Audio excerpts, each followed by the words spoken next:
My insert is not in that for mistake.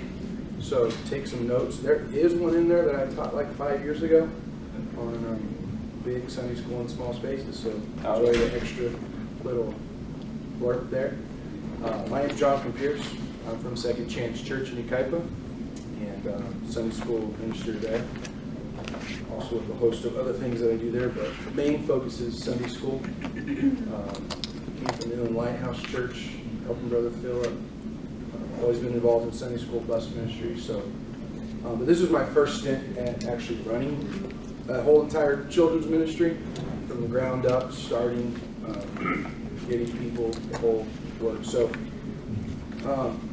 what I'm going to do is go over, take some notes if you can. If you want the notes, by all means, give me your email and I'll send them to you. Okay. The scripture I want to go over right now is Ecclesiastes 9 and 10. And it says, whatsoever thy hand findeth to do, do it thy might, for there is no work, nor device, nor knowledge, nor wisdom in the grave, whither thou goest. And my idea, and has kind of really been the whole theme, and Brother Greg really set that theme, was just doing it with all of your heart. No matter what you're doing, no matter what level you're playing, just do it with all of your heart. And just the results you're going to have just in your heart is going to be phenomenal. You're going to feel satisfied. You're going to feel completed. So all of this, starting with the structure, starts with us. Right? It starts with me.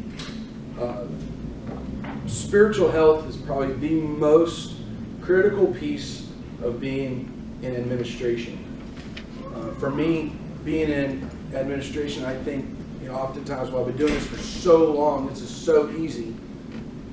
I don't need to, that prayer life, that, spiritual health, that just comes. Well, I have dry points too. I have points where I feel like, I've got to really pull the wagon. It's full of rocks and the tires are flat.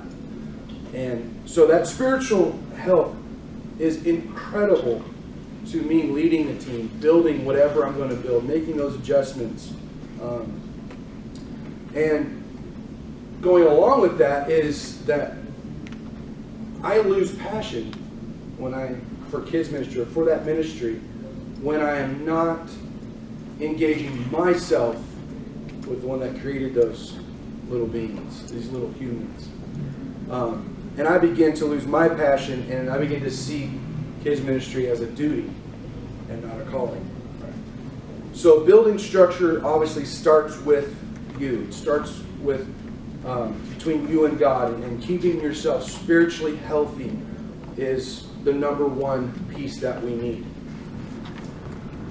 Another thing that begins with us in building structure is that, I think it's John Maxwell actually says this, he says, the greatest leaders are also the greatest, or the greatest teachers are also the greatest at understand, or being able to be taught. The greatest leaders can be taught. And I get into Sunday school, and in fact, my mother-in-law was teaching last week, I believe it was, and I teach every single week, and I had her come up and teach, and I sat there in the middle of the kids, and I was just eating it up, because as a leader, I can sit back and watch the whole thing going on, make sure everybody's doing their part, but I wanted to learn, how do I perfect my teaching skill? What am I going to get from this lesson? I'm going to learn something in the Bible that I haven't seen before. So I've got to be also teachable. And the strongest leaders are the most teachable leaders. So begin with you. When you build a structure, I'm just talking from the ground up. You got to figure out, where am I having this? Where is this going to go on every Sunday? Is it in a room this size? Is it in a very small room? And is it in a gymnasium? What type of room that you have, and where this happens, determines your boundaries. And I'm going to clarify that. We were in a building project for 4.5 years. Before that, we had actually been in a building project for 10 years, to be very honest. And we just completed that. Before, we rented these storefronts, and there was 4 of them, and we had 2 of them. and then we'd expand and get the other one. That would be our fellowship hall, and then we would expand and get the fourth one, and we would have a Sunday school room, and that would happen for about a year. And then we'd have so much growth that we had to just tear all the walls down, and that all became one big sanctuary. Where do you have kids? Sunday school. Our Sunday school happened during the time main service went on. How do I have Sunday school when service is going on? And I got a burden. I said, you know, it's 2017. I got a burden. I said, you know what? These kids are being robbed of being able to enjoy what I enjoyed as a kid. So we went outside. We had pavers put down. We had a retaining wall put up in this. It was kind of like a lawn area. We put out chairs. We put up pop-up tent, and we had Sunday school outside. And we made it big, and we made it fun. After that, we moved in. Well, it started pouring down rain, and we had a small little, I don't know, it wasn't an office, or it was kind of like a secretarial office. It was very tiny. Crammed 25 kids in the secretarial office, and we had Sunday school. But my boundaries were stifled. I couldn't do my object lesson in this kind of space. I couldn't do certain things I was doing outside. I couldn't bring those inside. So you got to understand, where am I going to do this at? Where am I going to have this event at every Sunday? How many rooms will I have? Do I have just one big room? I got to find that out. What do I need? And this all started happening for me when Pastor actually came to me and he said, I had someone come to me and he said, they asked me to do something. They wanted to do something. And I was like, just go do this. Well, he said, I've done it in my mind for so long, it's not on paper. I don't have the blueprint for this. So I went back and I started drawing, okay, here's what I do, and here's what I do, and here's how I do it. And I understood, we're getting ready to have our own permanent space. And I have 3 rooms. What do I do with these 3 rooms? I've only had 1 room my whole entire time here as a children's minister. What do I do with 3 rooms? How am I going to fulfill this, these facilities? And it dawned on me, I got to actually have a game plan. I got to have a blueprint here for that person and what that space is meant for. So, very important on where you're going to be. One of them was we had it in an office. I think it deemed as the pastor's office too. And if you know anything, at the time, Douglas Walker was a book collector. And he had moved his office into Sunday school, or was moving his office, and all his books were on the tables. Well, I can't do object lessons with collector books on the tables. I can't do certain things with somebody's collection, right, that's sitting there. So you got to really understand, where am I doing kids ministry at? Where is this going to happen? What ages will I be ministering to? It's going to define what kind of curriculum I'm going to use. It's going to define how I study for my lesson. What kind of song, what am I going to say? I couldn't teach some of those lessons that I teach in our adult Wednesday night Bible study to the 5 through 11-year-olds in my class. It would go right over their head. Also, I couldn't teach those in my toddler class that I'm teaching in the 5 and 11-year-olds because they're bored in 2 minutes or less. So what ages is my ministry going to serve? Do I have a toddler's class? Do I have a youth group? Are they going to be in my class? Or are they going to be outside my class?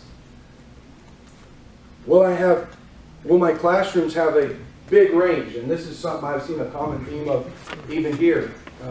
In a lot of ministries, is we have a lot of range. We don't have these rooms. We don't have big facilities. I have to bring everybody in my one classroom. So, what age group is that?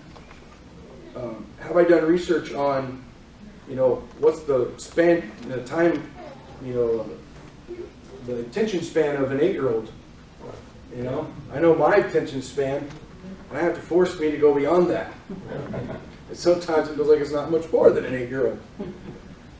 But those things play key roles in how you're going to build this structure. If you have a teacher that is really good at explaining concepts and they can really get into the the diagrams, and they're great at this, and you may not want that as your toddler teacher. Right? They might want to be involved in Kids Zone or what we call kids on it at our church, but kids ministry, but you may not want them as your toddler class. You may want to bring them into your teen class. They may be more apt to teach those type of ages. And then the other question you have to ask yourself is, can I split these ages up into different rooms? Is there a possibility for that? And so one thing we did, and we did this just starting last year, we didn't have, like I said, we didn't have other rooms. We just had one room. So we divided it up. Well, the question came to me was, we're not really good in worship music, and you have all the fun stuff. We don't want the kids missing out on all the worship music that you do, and they're used to you. For the last 10 years you've done their worship, and now they're not going to have you. So we combined them in worship. We said, all right, let's combine worship. And at the end of that worship lesson, we're going to split the teams up. The classes will go into their own classrooms, and we'll have what we call the juniors in my classroom. And that seems to work really, really well. So if you're limited on staff, if you're limited on that resource there, you can always do that. You can always bring them in and help, part of that structure be. Also, when you're building your structure and you're putting this blueprint, what I like to call together, prepare for growth. Don't put yourself in a box. And I'm going to go back to my experiences, but going from a secretarial office where we had 25 kids shoulder to shoulder, sitting on the floor because we didn't have enough chairs, didn't stop my vision. Next Sunday, when the rain wasn't happening, we had the whole parking lot. Okay, whether I had 25 kids or I had 60 kids coming that Sunday, my vision went to 300, 400 kids. What would I do if they showed up on my parking lot? How would I have Sunday school? Well, these 25 kids were loving it because we're having big Sunday school. Regardless, I'm preparing for that growth, and I'm not going to limit my class setting on just 25 kids. This is my average. I'm not going to just go off of what is average in my classroom. I'm going to prepare for that growth. Something else we do, when we don't plan for visitors, we lose them. The reason is because these 25 kids that come every Sunday in my classroom, they know me, they know what's going to happen. I try to be unpredictable, and some of them grab it. They're quick at it. But those kids that don't come, if I'm not interacting with them, if I'm not making it exciting for them, then they're a one-time visitor. They're not coming back. So the other thing is that a first-time visitor, especially parents, don't feel like my kid's having a good time. They're taking their kid away, and they're never coming back. We actually had one just recently that they couldn't wait to get back, but their parent, we weren't interacting with their parent. Oh, wow, that's good. The kid loved us. They couldn't wait to get back. I never talked to their parent. They didn't know who I was. They would talk about it ad nauseum. Man, he's such a cool guy. He does these cool things in Sunday school. They have great songs. They have fun games. Great. Wait till he comes talk to me. Wait till that minister reaches out to me. Right? And this was a friend of a friend that showed up because her friend goes on the bus and they want to come, but Mom, we never come. Well, we got in contact, and guess what? They came back. That's awesome. So, if you're not preparing for that growth, a lot of that work begins by touching base with the parent. I got to make the effort to go out, even though I'm not the bus captain, I'm not the route captain, I'm not on that bus driving it. But I got to go make that effort as an administrator. Say, hey, I'm Jonathan Pierce. I'm the kids administrator at the church. You're a kid. I get to teach your kid every morning. They're great. And his parent steps back and goes, wow, they made time to come talk to me. It seems like it's more powerful being in the admin position, just reaching out to you. So is that kind of your point to that? Exactly. Yep. Even though we're not like anyone else, and we're like every other teacher, we do just as much as they do, but it's just having that title, I guess, And Brother Greg nailed on, hit this very hard. And I was very happy because it's been the theme of this whole entire kids ministry workshop is you got to take that extra step. Regardless if you're a teacher, You know, why we have people that just do worship. They don't teach. They don't do crowd control. They don't do none of that. Yeah. They do worship, but they go on our outreach. Oh, we done worship. Your kid loves this song. Wow, that's cool. So you're not. And they start putting pieces together. They've never been to our church, but they can understand how it runs. So make sure that those parents feel very, very confident about their kid going back, regardless if they're coming or not. They're not going to be stressed out all morning because they don't know where their kid, you know, is going. Another thing is, and this is not in my notes. Sorry, my notes are not in there. If you want them, like I said, send me an email or something. I'll send it out to you.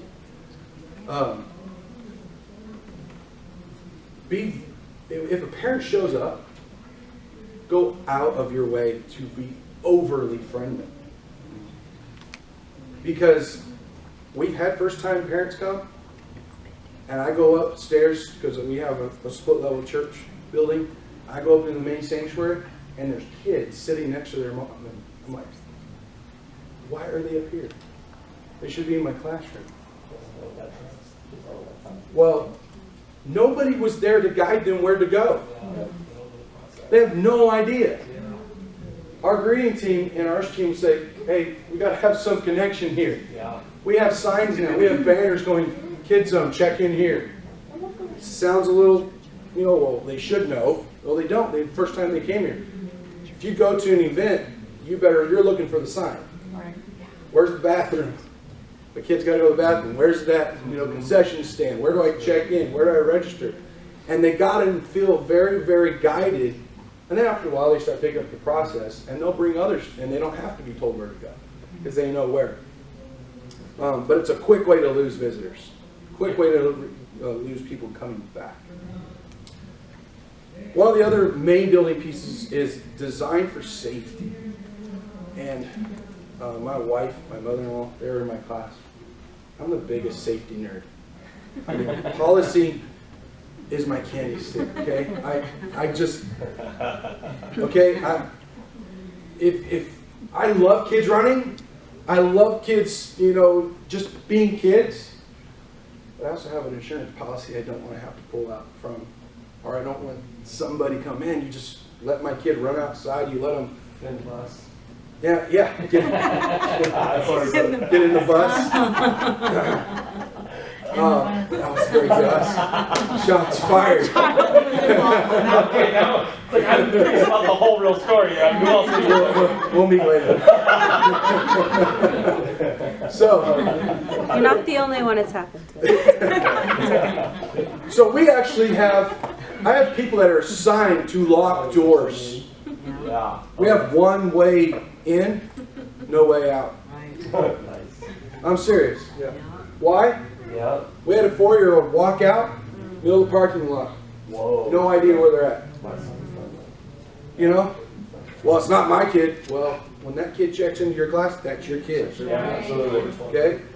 So they're responsible for you. I didn't understand this until Pastor set me down one day and said, here's our insurance policy. Here's what happens. And a lot of this you're going to actually hear. I would encourage you, if you're doing this, to go listen to Brother Gavin Barrier. He's going to talk about a lot of that, much deeper than I will. But he said, this is what happens. When your kid checks into Sunday school, you're responsible for them until they check out.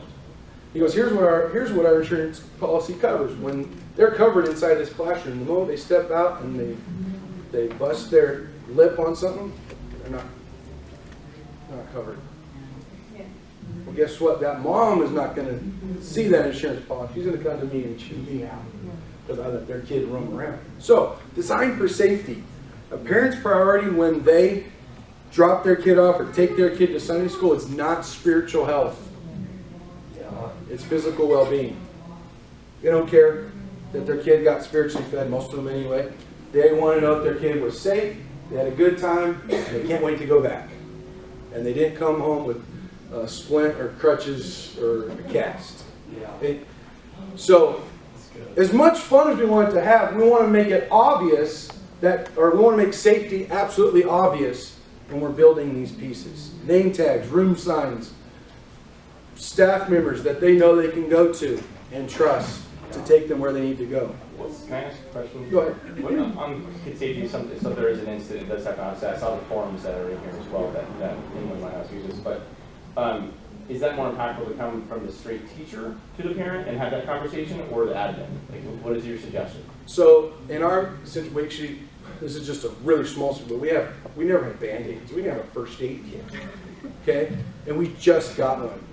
We had a kid that cut themselves accidentally, put that Band-Aid on. Well, the teacher comes to me, hey, they cut themselves, put a Band-Aid on.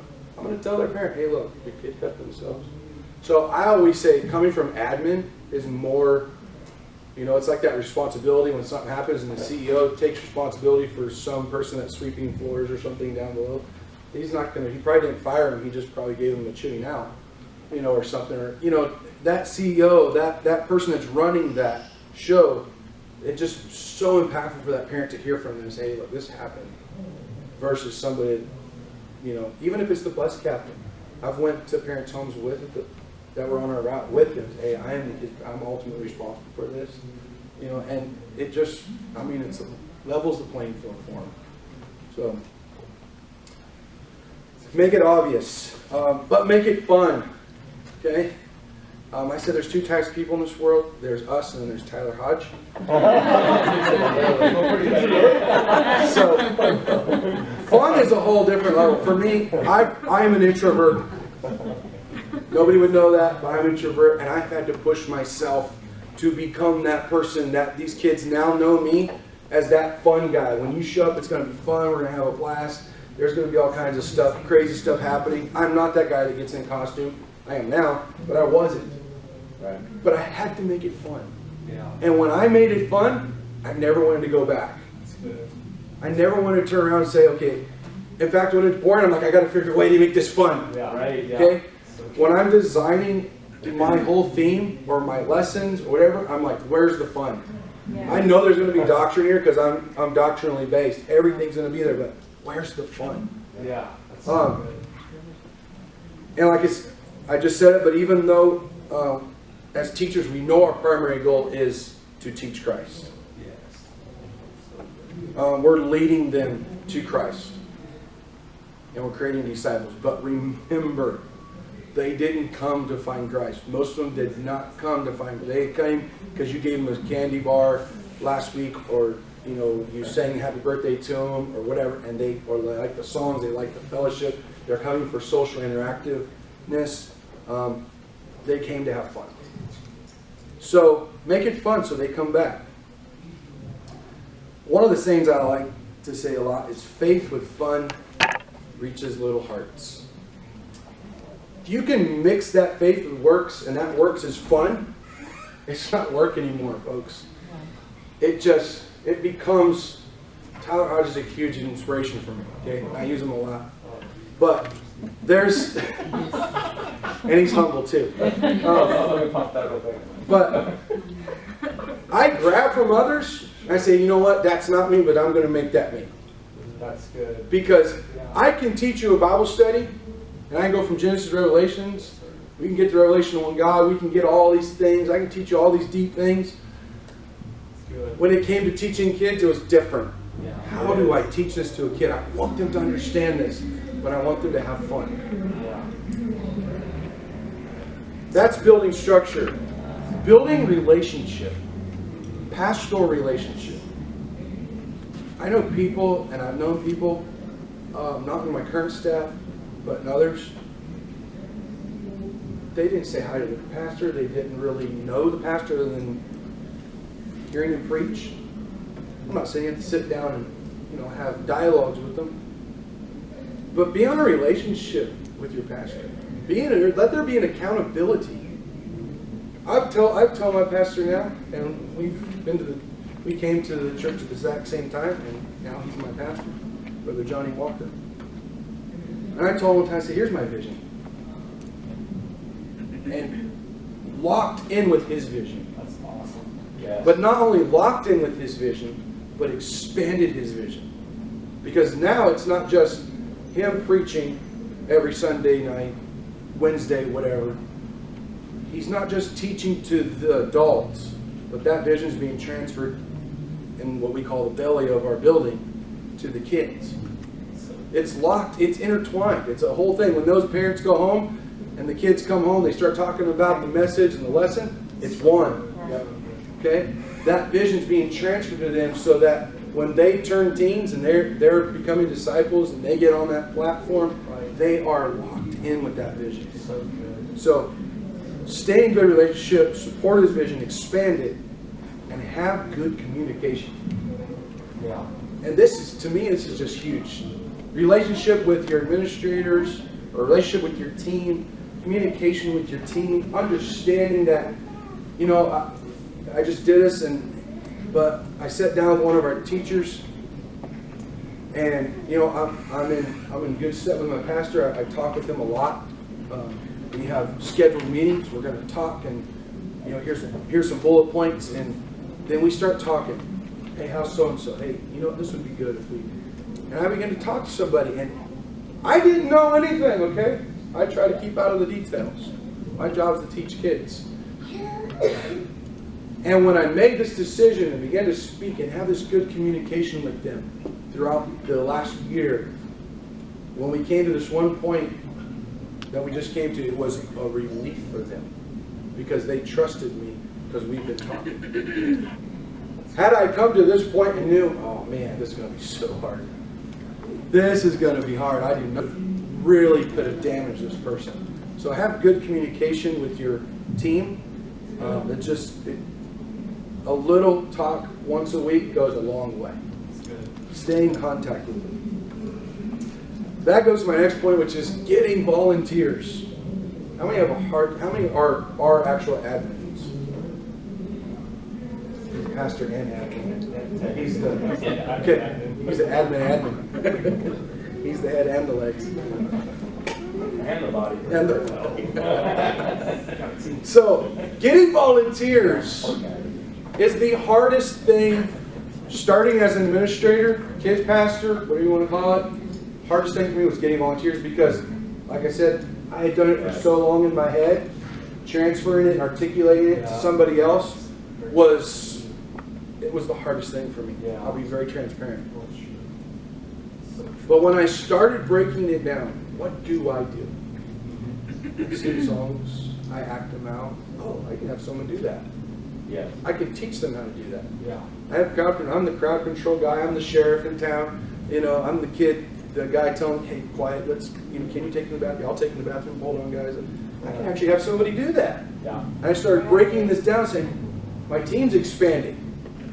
That's good. I don't have to worry about taking that kid to the bathroom. I don't have to worry about, doing worship every Sunday. I don't have to worry about collecting the songs. I can focus on what I need to focus on. So, how many helps do you need? What kind of things do you do in your classroom? That's huge in getting volunteers. Our big rule here is, and we're not as big right now because we don't have that many kids, but is every 10 kids need one adult. If you can't spare that, it's a good rule. Trust me. When you it might be easy if you have 20 kids and there's just 2 of you, right? When you go to that 30 mark and there's 2 of you, you're going to wish you had another person. Yeah. Because one of you's teaching and one of you's running around with your head cut off. Exactly.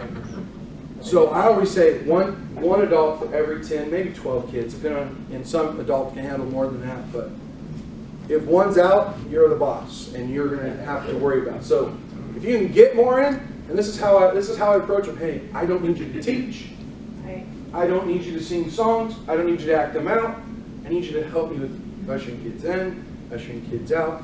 In fact, our person that does our registration, and I'll go over this here in just a second, but they stay in, and they're the ones that help monitor all of that stuff. And it's worked out great. In fact, talking about registration real quick, we have a system where we check kids in. We use Planning Center, and we use their check-ins. And we set up this label station, and they come in, they check in, prints a label, they get a badge or a little sticker, we know who they are. But it also creates this security label that their parent can get. And their parent can come and hand that back and they can check them out. Nobody can check them out without that, unless it's an admin that has the passcode to check them out. So it's worked out great because now we have accountability for kids that are there. I won't go too deep into it, but if a kid started crying and wailing and hollering, we have their phone number and registration. I don't have to deal with that.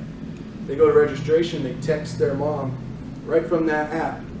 Hey, your kid's crying, do you mind us bringing them up? And it goes right to their phone. So just those small things. That person does registrations, never taught a lesson. They might sing and kind of move a little bit, but they're huge to me in that aspect. Yes, brother. Speaking of Planning Center, Yeah. so have you had an issue of getting the parents on board with having that on their phones so you can access it? 'Cause No, because they don't need Planning Center on their phone to get a text message. Okay, So the app is central to us only, got it. and then that text message goes out to their personal phone, out them and Okay, so it's not through Planning Center. That's right. We use Planning Center, but it goes separate. So getting volunteers, start with helps, don't start with leaders. That was my mental block. I need people just like me. Well, it doesn't start becoming me. How did I become me? Yes, exactly. I started in the back room at 16 years old, watching 5- and 6-year-olds sing, "Yes, Jesus loves me." And I'm standing there going, Lord, I'd love to be in the teen class right now. And it started building on me. Little hearts started becoming big heart. My heart started bleeding for them. I wanted to be in their class more than I wanted to be in the teen class, to the point I became the teacher. To the point I began running that route that brought these kids. And it just developed me. Understand, it developed me. Right. Admins, Huge. our main job is develop. Yeah. Yeah. I have a rule, bring somebody with you. Gotta bring somebody with you. It might not be every Sunday, but bring them with you. We have one girl comes in once a month on Sunday, she does worship. They love her. I wish she could be in there every Sunday. They come in, it's just this attraction. What am I doing? I'm bringing her with me into my worship. She's involved in other things. I can't have her all the time. But someday, she's going to be my main worship leading person in Sunday school. So bring somebody with you. Along with that is when you're developing them, just don't develop them inside the classroom. Develop them outside the classroom. Understand, be their friend. This goes with Brother Greg said. Go to that extreme level of, hey, I don't want you I'm not your friend when we're having kids ministry. You're going to go with us when we do this. You're going to come to I'm going to sit down with you and we're going to go over songs. And here's how I select songs. Here's how I go through, the menu of I have a Spotify account. I've shared the Spotify account with her because I want her to see what I see. I don't want her to be in her own world going, how do I do this? Okay, I'm going to pour my knowledge into them. And however whatever they compartmentalize or containerize, whatever you want to call it, do with that information is up to them. But it's my job to help develop them. This involves prayer meetings. This involves tagging in with them every week. This person comes to my tagging every single week. She's not involved every single week. But there's that dynamic. She feels like she's part of the team.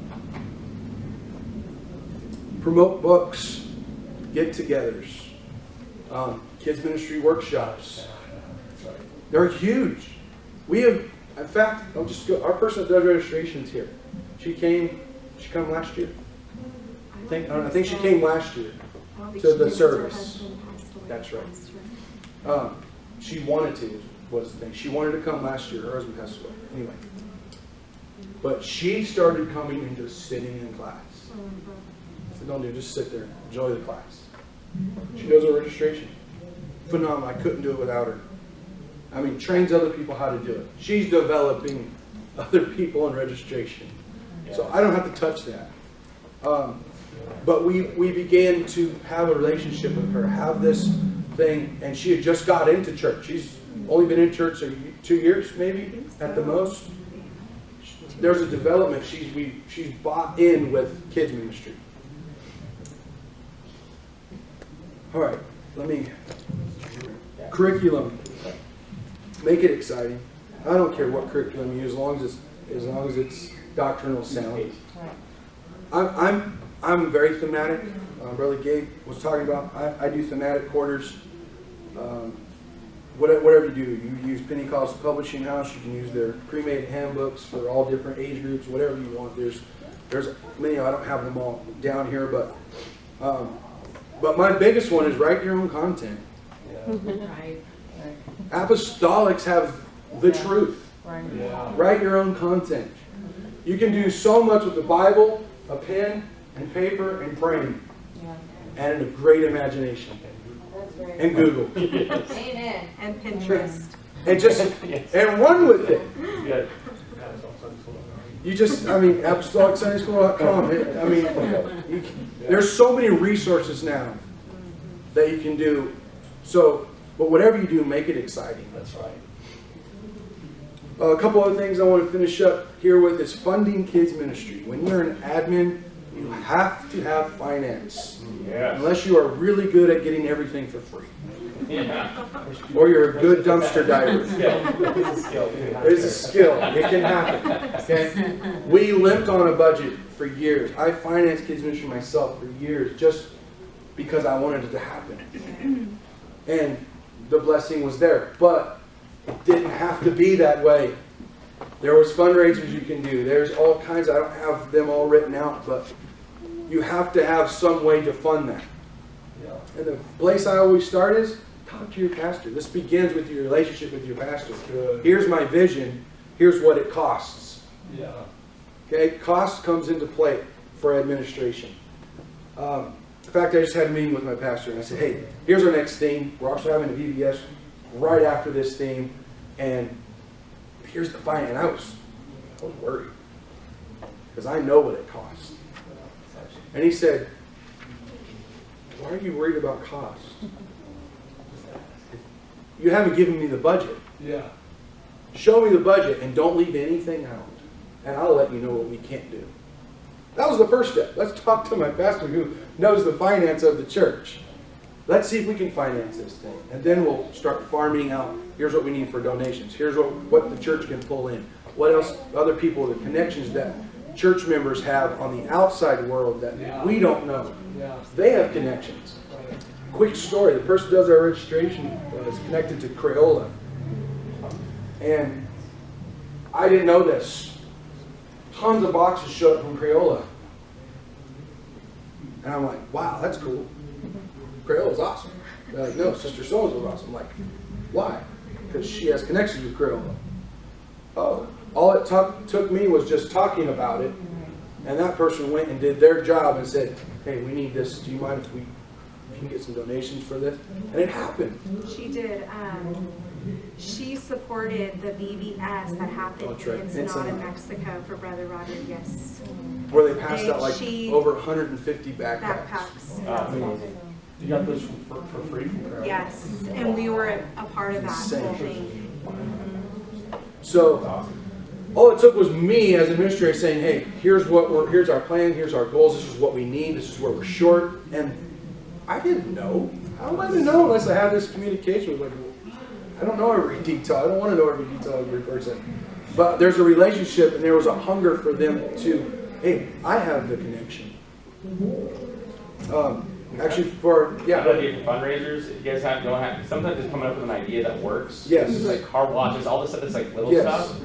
We do a dessert auction every year. We raised $23,000 in our dessert auction last year.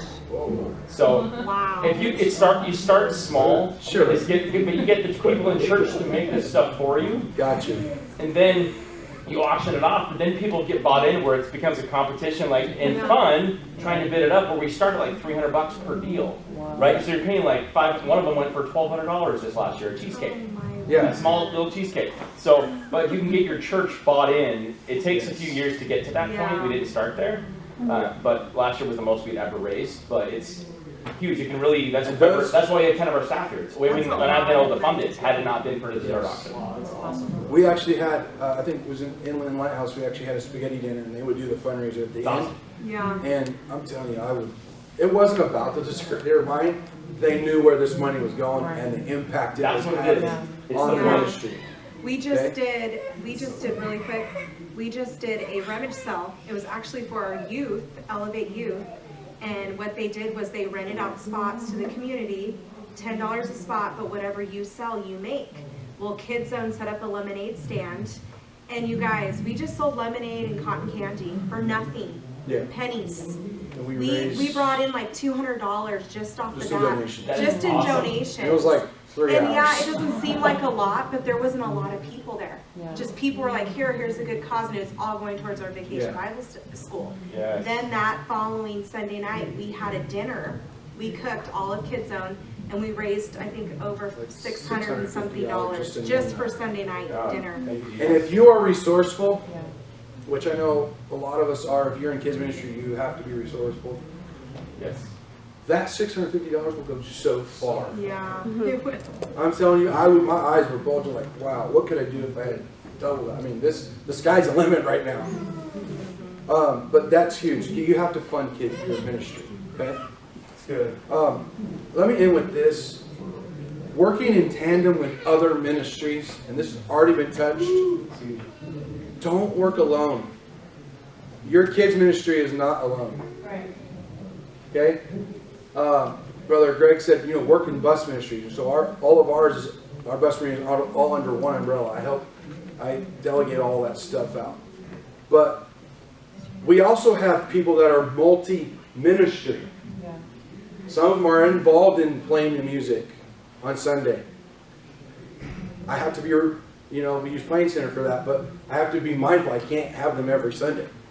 I have to be mindful of those other ministries. Say, you know what?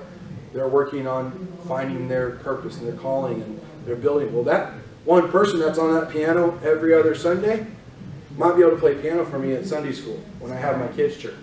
So you have to be mindful of that. And that music director is going to be so much more thankful for you working with them than just hogging them every Sunday. Okay? And don't be greedy. I have a problem with that, to be honest. I love having help. It's easy to do. And it's easy to do, you're right. Yes. But when you're generous with your people too, and you understand you're getting them back, and you're going to get them back even better than you did, because they're multi-ministering in other areas. Also, find places in your church where kids ministry can support. Home missions, international missions. Missions is huge. We got kids. Last year we did the Ensenada, Mexico, and it's 3 hours from here. When you drive. So that's the mission field right there, right? Home missions. We take them out on mission trips just in our town. This is home mission. This is what we're doing. And you're being involved in the mission field. And what I've seen in third world countries, I'm going to take you to some pretty ghetto places. That's what's happening in your town. And find them. And we take them there. And these kids get lit up like, man, they came to our town. Nobody comes to our part of the town. So, find places. Music. Kids choir. Kids chorales. I don't care if you have 3 kids. I do our kids choir. And you know how the normal setting is you have 3 that practice, and then all of a sudden you sing and there's 40 kids up there and only 3 of them know the song. Who cares? Pretty soon those 40 kids are going to be coming every Sunday to your Sunday school class because they understand how much fun they had. Yeah. And that's somewhere they can plug in. Community outreach events. Be a part of your community. Yeah. We have a community event next weekend, and we've plugged into the council, hey, how can our kids ministry be a part? Well, Pastor, he's a musician first, and he's got these street pianos we're painting, and they're all funky colors and look like they're going to get feet. Well, guess what? The city said, we've been figuring out how to do this. And since your church wants to do this, we're going to let you do this and put your pianos in the middle of these events. And they can come and play them. And what's going to happen? The kids are going to be there. Adults are going to be there. Where'd these come from? We're plugging into the community, and they're going to be known that there's a church. There's a place that cares about them. So plug into your community. There's a phrase or a quote that Dale Hudson said. He said, "Children are like wet cement. But remember, we only have a short window of time until that wet cement turns into concrete. It's so good. We got to impress God's word, wisdom, and ways into their lives while we have the opportunity. What is kids administration? It's figuring out how can I get them to be a disciple before they're out of my grasp, before they become hard, before they become and make that decision. I think one stat even said by the time they're 13, the average child at age 13 decides what faith they're going to believe in. That's tough for me because I get them at 13 sometimes. And we're breaking cement. We're breaking that cement. We got to bust it up and get underneath that. So be mindful of that we only have a short time. Good. I'm all done. Thank you so much. Thank you very much. Awesome.